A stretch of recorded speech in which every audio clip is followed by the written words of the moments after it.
శాంతి సహనం కరుణా ప్రేమ దయా క్షమలకు ఇతడాధారుడు శ్రమలకు ఓర్పుకు సమతా తీర్పుకు సాకారుడు ఈ పరిశుద్ధుడు.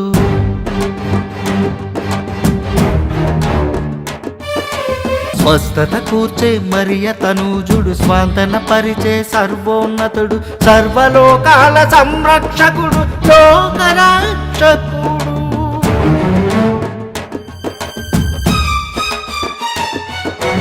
లోకరక్షకుడు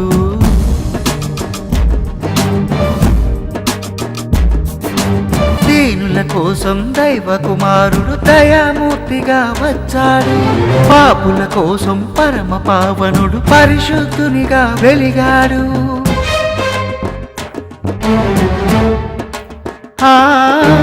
దీనుల కోసం దైవ కుమారుడు దయామూర్తిగా వచ్చాడు. పాపుల కోసం పరమ పావనుడు పరిశుద్ధునిగా వెలిగాడు. హీనుల కావగా యెహోవా సుతుడు అభిషిక్తునిగా వెలిసాడు. రక్తపు ధారల అభిషేకముతో జగతికి కరుణను నేర్పాడు. సర్వలోకాల సంరక్షకుడు లోకరక్షకుడు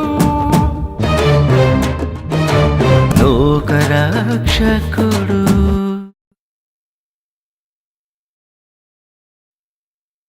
పైగా ఆ బరబ్బా పరిమిత సైన్యం గలవాడు. వాడు అనుచరులు మొత్తం కలిపితే గుప్పెడు మంది ఉండరు. వాడు నడిపేది ఉద్యమం కాదు, అరాచకమని వాడికి తెలుసు. అందుకే కొండల్లో కోనల్లో దాక్కుని మనల్ని ఎదిరించే ధైర్యం లేక అమాయకులైన ప్రజల్ని దోచుకుంటున్నాడు. ఇంతకీ అసలు విషయానికి రండి. ఇంకా వచ్చేదేముంది? మనమే యూదుల రాజుల ద్వారా రోమా చక్రవర్తితో సంప్రదింపులు జరిపి సైన్యాన్ని పంపి వాణ్ణి అణచివేద్దాం. ఉన్న పళంగా అణచివేయడానికి వాడు ఉన్నచోట ఉంటే కదా. దొరకి ఒక దారి, దొంగకు 4 దారులు అని వాడంత తేలిగ్గా చిక్కడు మరి. పోనీ వాణ్ణి రాయబారానికి పిలిచి రాజీ కుదుర్చుకుంటే? నోరు ముయ్యండయ్యా. రాజీ కుదిరించుకోవడానికి వాడేవన రాజా రారాజా చక్రవర్త దారులు కొట్టుకు బ్రతికే బందిపోటు దొంగ. వాణ్ణి వాడి దారిలోనే దెబ్బతీయాలి. మరింకెందుకు ఆలస్యం? ఆలోచించండి ఉపాయం. ఆలోచిస్తా ఊరుకుంటానా?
యూదులకు రాజు నేనుండగా మరొక యూదుల రాజు రావడమా?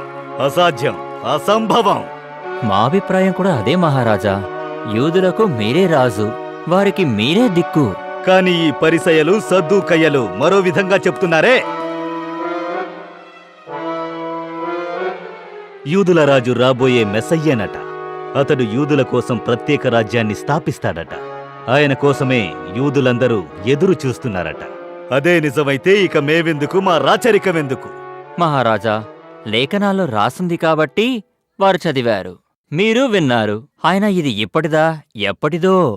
ఎప్పటిదైనా సరే లేఖనాల్లో ఉన్నది నిజమయ్యే అవకాశం ఉందా లేదా? మహారాజా, ఈ లేఖనాలు, శాస్త్రాలు మనం ప్రజల్ని భయపెట్టడానికి వాడుకోవాలి గాని మనమే భయపడిపోయి బాధపడడం సమంజసం కాదు. అయినా యూదులను మీకన్నా గొప్పగా పాలించే మహారాజు ఎవరు వస్తారిక? మరి మన బానిసలైన యూదులు ఎవరికోసం ఎదురు చూస్తున్నట్టు, ఎవరికోసం నిరీక్షిస్తున్నట్టు? ఎండమావుల కోసం ఎంతకాలం నిరీక్షించినా ఫలితం ఏముంటుంది మహారాజా? రానివాడు వస్తాడు అని, లేనివాడు ఉన్నాడు అని భ్రమలో బ్రతక్కపోతే వాళ్లకు కాలం గడవదు. అయినా మహాసైన్యాధిపతి అయిన ఆ యెహోవా పరిపూర్ణ ఆశీస్సులు ఉన్న మీరు ఇటువంటి చిన్న చిన్న గాలివాన్లకు తడవకూడదు, దడవకూడదు. మరి లేఖనాల్లో ఉన్నవి, శాస్త్రాల్లో ఉన్నవి అవాస్తవాలా? అవాస్తవాలో వాస్తవాలో మనకెందుకు మహారాజా? రాచరికం పేరుతో మీ అధికారం సాగినంత కాలం, మతం పేరుతో మా అధికారం కొనసాగినంత వరకు మనకు ఏ భయమూ లేదు. అయినా శాస్త్రాలు, లేఖనాలు వల్లవేయడానికే గాని వాటిని పట్టుకుని భయపడ్డానికి కాదు.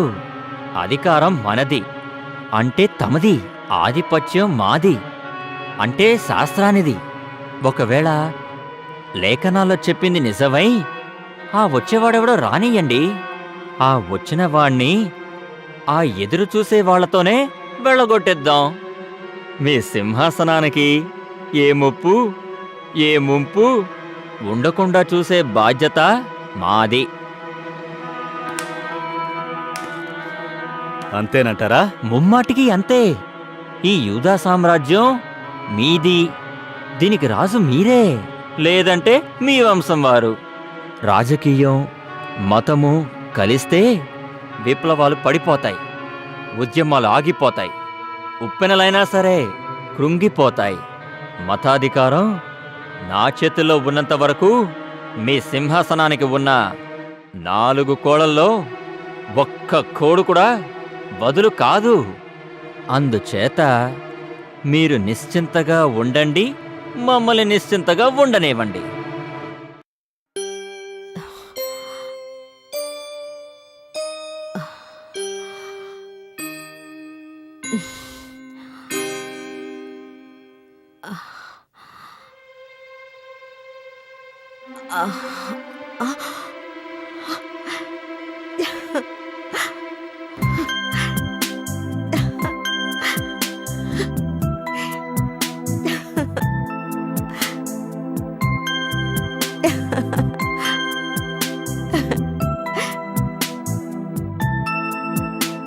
దేవుడు మనల్ని ఈ విధంగా ఈ వయసులో కరుణిస్తాడని కల్లో కూడా అనుకోలేదు.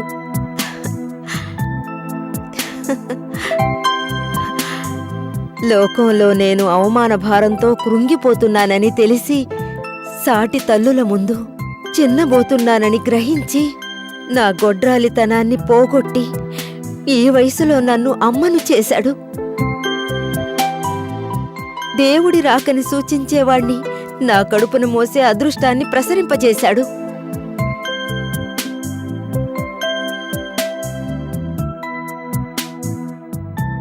ప్రభువు దయామయుడు, శక్తిమంతుడు. ఈ అదృష్టాన్ని నాకు ప్రసాదించిన ఆయనే మీకు మాట ఇస్తాడు. దేవుని పట్ల ఎట్టి పరిస్థితుల్లోనూ విశ్వాసం సడలిపోకూడదని మనల్ని హెచ్చరించాడు. నన్ను దీవించాడు, మిమ్మల్ని శాసించాడు. ప్రభువు పట్ల మనం విశ్వాసంతో ఉండాలని ఆయన ఆదేశిస్తున్నాడు.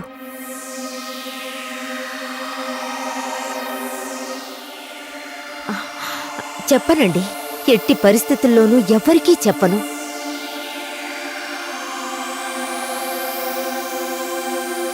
వెళ్ళనండి. 5వ నెల వచ్చే వరకు నేను బయటికి వెళ్ళను.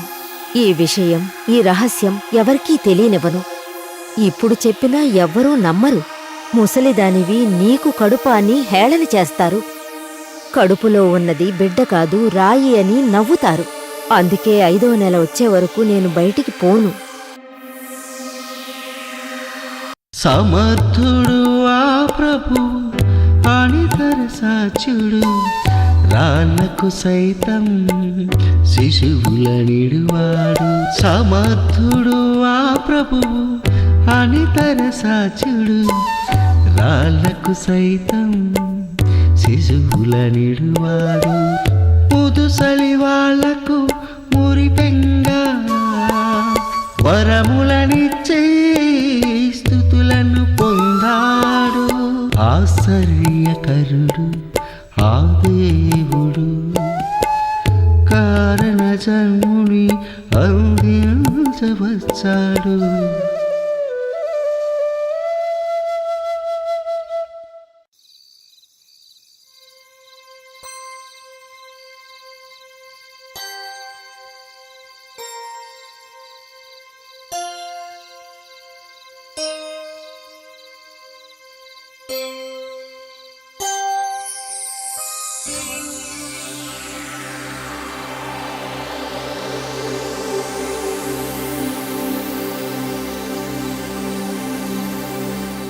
జకర్యా, ఓ జకర్యా,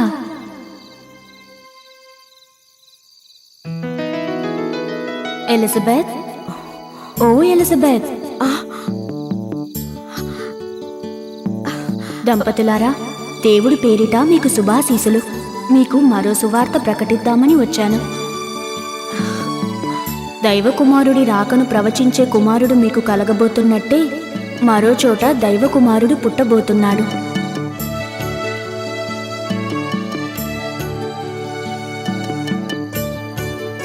పవిత్రాత్మ ప్రభావంతో కన్య మరియ త్వరలోనే గర్భం దాల్చబోతోంది.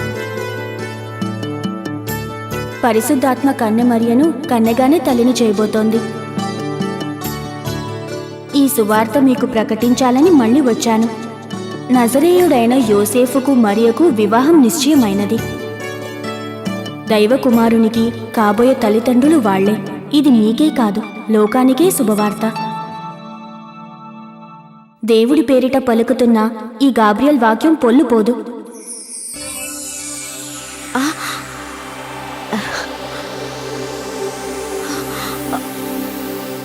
అవునవును, ఆ మరియే మన మరియా, మన జాకీము అన్నమల కూతురు మరియా. పరిశుద్ధ ఆత్మ ద్వారా కన్య మరియ గర్భం ధరించబోతోందట. సాక్షాత్తు ఆ ప్రభువే కన్య మరియ గర్భంలో ప్రవేశించబోతున్నాడట. తండ్రి, నీ మహిమలు అనంతం. నువ్వు సర్వశక్తిమంతుడివి. కన్య మరియ నీ సేవకురాలు, అతి దీనురాలు, నీ కృపకు అర్హురాలు, యోసేఫుకు తగిన ఇల్లాలు. నీ కుమారుడికి కన్య మరియ గర్భం సాక్షాత్తు పరలోకంలోని నీ ఆలయంతో సమానం. కన్య మరియ పరమ పవిత్రురాలు, సచ్చరిత్రురాలు, నీ దయకు పాత్రురాలు. ఇన్ని సువార్తలు, ఇన్ని శుభవార్తలు వినిపింపచేయడానికే మమ్మల్నింకా ఈ భూమి మీద నువ్వు ఉంచావు. వయసుడిగిన తరుణంలో నన్ను తల్లిని చేశావు. వైవాహిక బంధానికి పూర్వమే కన్య మరియను తల్లిని చెయ్యబోతున్నావు. నీకు స్తుతులు దేవా, స్తోత్రాలు తండ్రి. మరియా, ఓ మరియమ్మ, నువ్వు ధన్యురాలువమ్మా, దయాప్రాప్తురాలువమ్మా. మరియమ్మ, నువ్వు దేవునిచే ఆశీర్వదించబడినావమ్మా.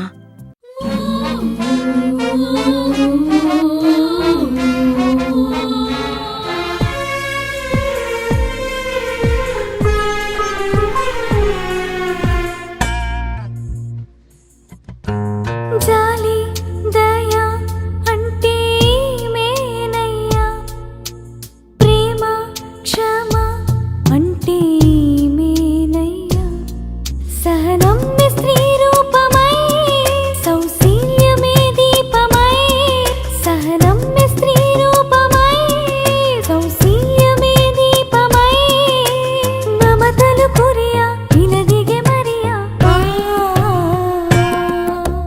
జాలి దయా అంటే మేనయ్యా, ప్రేమ క్షమ అంటే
తన రూపుగా కలగలిసిన కన్య మరియా ఓర్పుని ఇలా నేర్పగా తను వెలసెను జననిగా మరియా శ్రమ తొలగించి కరుణను పంచి జగముల కోసం తను కదిలొచ్చే అమ్మగా మరియమ్మగా సాయమందించువే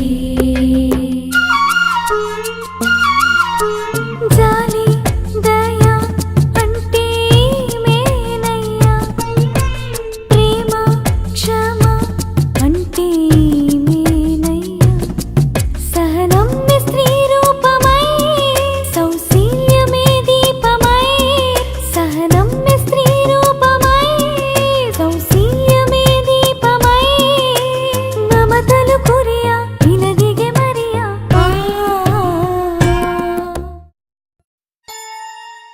ప్రార్థన చేసుకోవడం అయ్యిందా? అయ్యింది. మరి రండి, రొట్టెలు సిద్ధంగా ఉన్నాయి. మరియమ్మని రానివ్వనమ్మా. మరియమ్మ వస్తుందిలేండి. మీరు రండి. అసలు మరియమ్మ రావాలి, ప్రార్థన చేసుకోవాలి.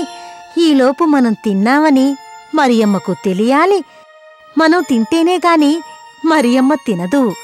అయినా మరియమ్మ తన వారి ఆకలి తీరిస్తేనే కాని తను తినదు. మన మరియమ్మ సంగతి తెలిసిందే కదండి. అన్నమ్మా, మరియమ్మ మనకి బిడ్డైనా లోకానికి తల్లని నాకూ తెలుసు. కాని కన్నబిడ్డ ఇంటికి రాకుండా నేనెలా తినగలను? లోకంలోని దీనులందరి ఆకలి తీర్చాలని ఆ తల్లి ఆరాటపడుతోంది. అటువంటి నా తల్లి రాకుండా మనమెలా తినగలం? నాన్నా, ఆలస్యమైందని బాధపడుతున్నారా? అమ్మా, నీకెందుకు ఆలస్యమైందో, నువ్వెందుకు ఆలస్యం చేశావో మాకు తెలియదా? నీ వారందర్నీ తృప్తిపరిచావా తల్లి?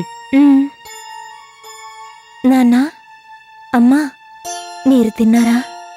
అమ్మా, నిన్ను కన్నది మేమే అయినా నీ చేత్తో పెడితే కాని మా కడుపు నిండదమ్మా. మమ్మల్ని కూడా నీ వాళ్లలో కలుపుకొని నీ బిడ్డలాగా చూసుకోమ్మా. పోమ్మా, పోయి ప్రార్థన చేసుకుంట్రా.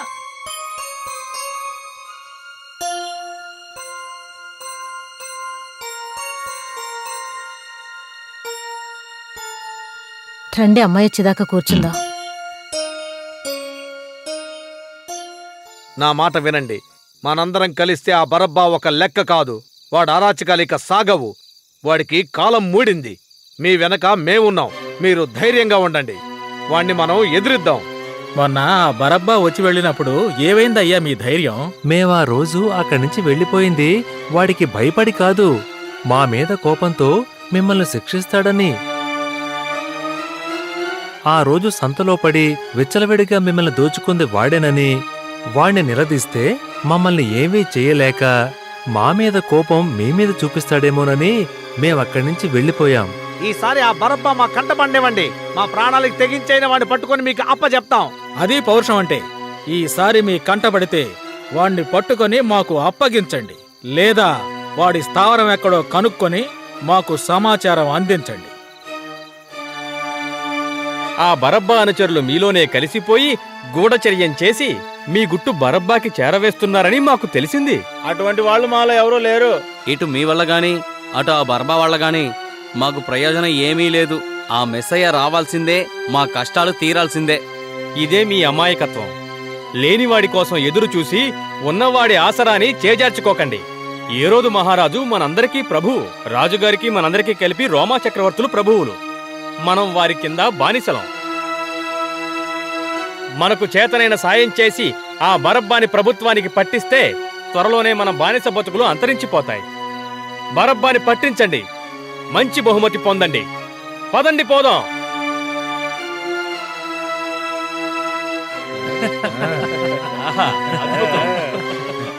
ఎంతటి ఆశ్చర్యమిది, ఇంకెంతటి అద్భుతమిది. దేవుని ఔదార్యమెంత కొనియాడదగినది.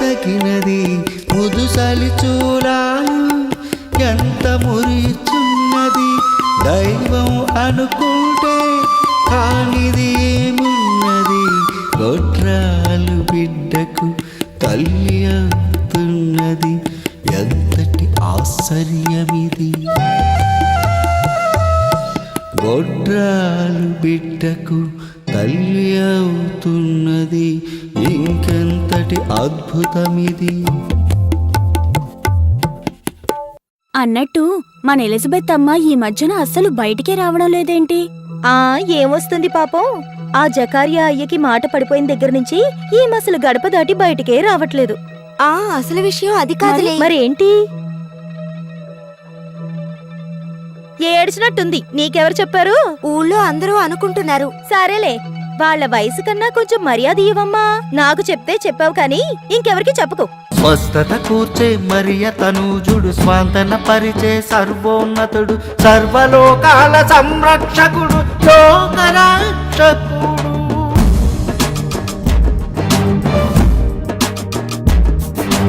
హీనుల కావగా యెహోవా సుతుడు, అభిషిక్తునిగా వెలిసాడు, సర్వలోకాల సంరక్షకుడు, లోకరక్షకుడు, లోకరక్షకుడు.